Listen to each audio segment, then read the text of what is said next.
Movie Time is produced by John DeSando. Listen to shows and read reviews online at WCBE.org. I'm John DeSando, And I'm Mary Yerina. and this is It's Movie Time. And women are talking. You know, do they do that? They do. I heard that. This, of course, is not a good thing to say post Me Too or in Me Too that women talk. But I think they talk a little more than men. I think they do. I mean, we know Bob talks like a woman. Well, I don't think he'd appreciate you Well, saying it that let me say way. at the extent, in depth. Bob is a very in-depth conversation. This is your husband, in case Yes. anybody wants to know, right? Yeah, yeah, he does. Yes. He's a bit unusual in that regard. So, Mary, Yes. now I know you had reservations about seeing this film. I did. The movie trailer led me to believe that this was going to be 2 hours of women being sexually abused, which I don't really need to see. Of course. But it actually turned out to be very reflective of the title, and that it's truly a film about women talking. But the conversation is wide-ranging and very impactful. And even though I felt as I was watching it, it could have been on stage, I thought it played very well as a yeah, film. very stagey. In fact, Yeah, very it's theatrical. adapted from a book, not a stage play. It is by the same title, Women Talking, which Okay. was written by Miriam Taves. Yeah, About, I would say it was, I haven't read the book, but I think it's inspired by, would be a good phraseology, yep. of an actual event that took place in 2009, a Mennonite community in Bolivia called the Manitoba Colony, where women were being anesthetized with a livestock drug Yes. over a period of years, women and girls, I should say, and they were being raped by the men of the colony. And it's through discovering that they raped a really young girl that they are arrested Yes. and put in prison, and the women have to decide what to do. So we pick up this story in the film, Women Talking, at the time where they have 48 hours before the men return. Yeah, the men have made bail. It would Yeah, appear. the men have been arrested and the other men have gone to help them make bail. And the women are trying to decide what they should do. Because we actually see only one man in this film. Aside from the boys, the children Correct, in the thank you, colony. yes. Yeah. But there is Klaus who's hanging about in the air. Klaus is coming back. Klaus must be some guy, because they are really afraid of his return. And Yes. from what I hear, it reminds me a little bit about Waiting for Godot, where you never see him, but he's there. But he's a character, he's a presence, yes. He's a presence. So Mary, what struck me on this is, besides the fact that it is right, is far more energetic and engrossing than you would have thought from just the title. It is absorbing to me.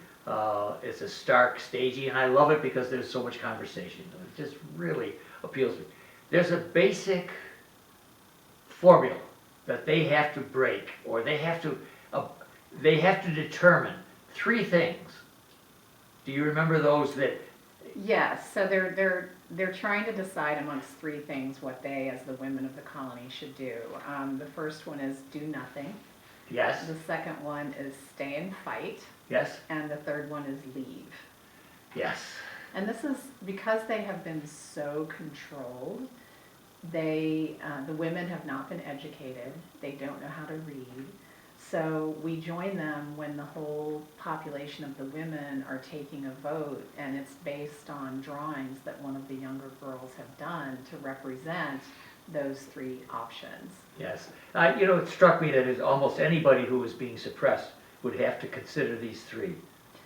That I found it to be very universal Yes. in that respect. Yeah. And in fact, I don't recall in the film that they actually mention that the true base story is based on a Mennonite community. No, they don't. In fact, I had to look around to get, and then I saw right away that people knew it was Mennonite, and you did too. Which I actually applaud the filmmaker, Sarah Polley, who used to be a child actor. Yes. And in her late 20s switched to actually writing and making her own films. She does write the screenplay for this and directs the film. She consciously made the choice to make this a universal fable of the issues that arise in this film. I mean, obviously the base one is you have a patriarchal, severely patriarchal structure to this community. You have a segment of the population that's been suppressed to the point that they haven't been educated and they're being drugged and raped. And the other aspects of it that are more positive in terms of the setup is that through the conversations, you not only learn what's happened to a lot of these individual women, their specific story in all of this, but you also sense that there are basic human desires that are universal of wanting to have agency over your own body, wanting to have the freedom to make choices about your life, wanting the freedom, in this case, faith is greatly discussed as an influence on the decision that the women make.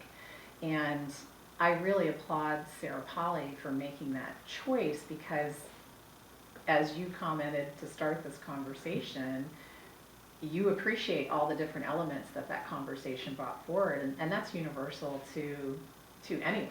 Well, there are two that you're making me think of right away. First of all, the abortion business and the Supreme Court decision concerning Roe. It strikes me, it hits here right away. And women, at the behest of a largely male population, and in this case male judiciary, it just strikes as the universal that you're talking about. And secondly, do you think there's any correlation, we could make a correlation with the Ukraine? I think the correlation for me in that regard would be just any states of war where women, the rape of women, the abuse of children become ways that wars are waged on a culture and on a people to break them mentally. And to make them subservient. And so those tactics, if you can call them that, you know, in the development of this colony have proved to be very effective. But oddly, in the end, as you listen to the conversations, it gives you hope and optimism that these women are finding their way and finding their voice and moving towards having agency in their own lives. It strikes me too that there are so many things in the universal theme that we're talking about not doing anything. There are many people that we live with who would not do anything. Right.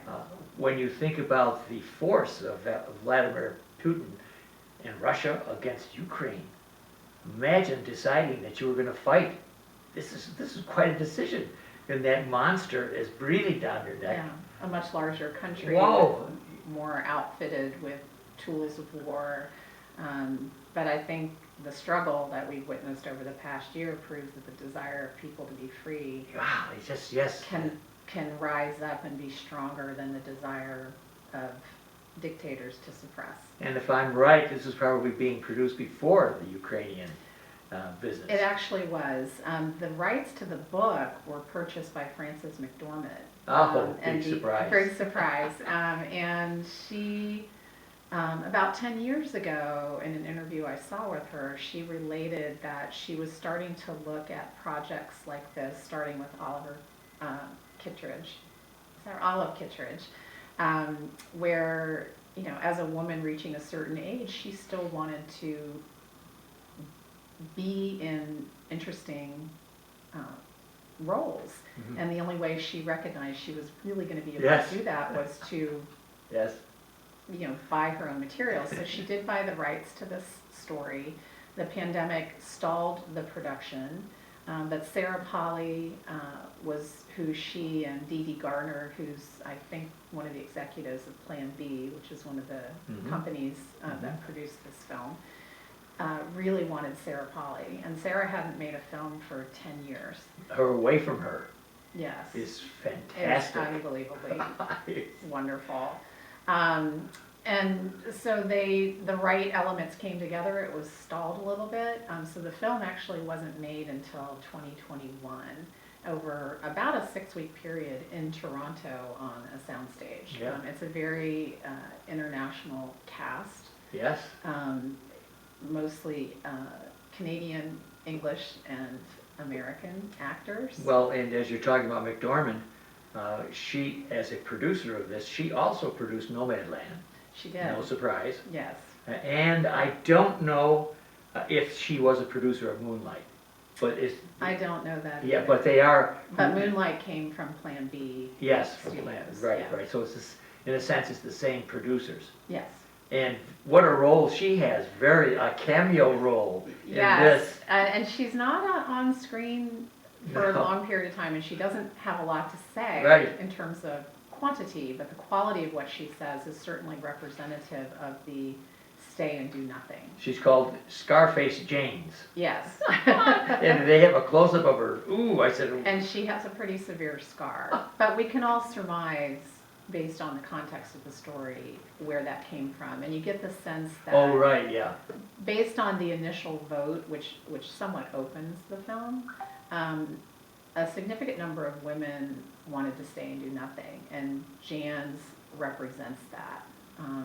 And you get the sense that because of their age and what they've been subjected to, women who are like Jan's are really institutionalized now to a certain extent. That this is the colony, this is the life they know. Anything beyond that, it's not worth the risk Yes. to Yeah. find out. Yeah. Imagine what it means to stay.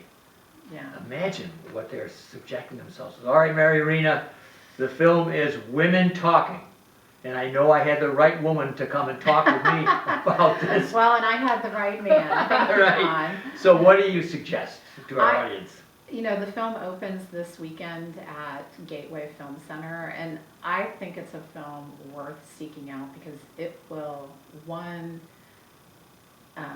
arouse your senses with regards to universal struggles of all peoples, particularly women, and the craft of the film in terms of its direction, its cinematography, and this incredible acting cast, which we only touched the tip of the iceberg of Frances McDormand, will make it worthwhile.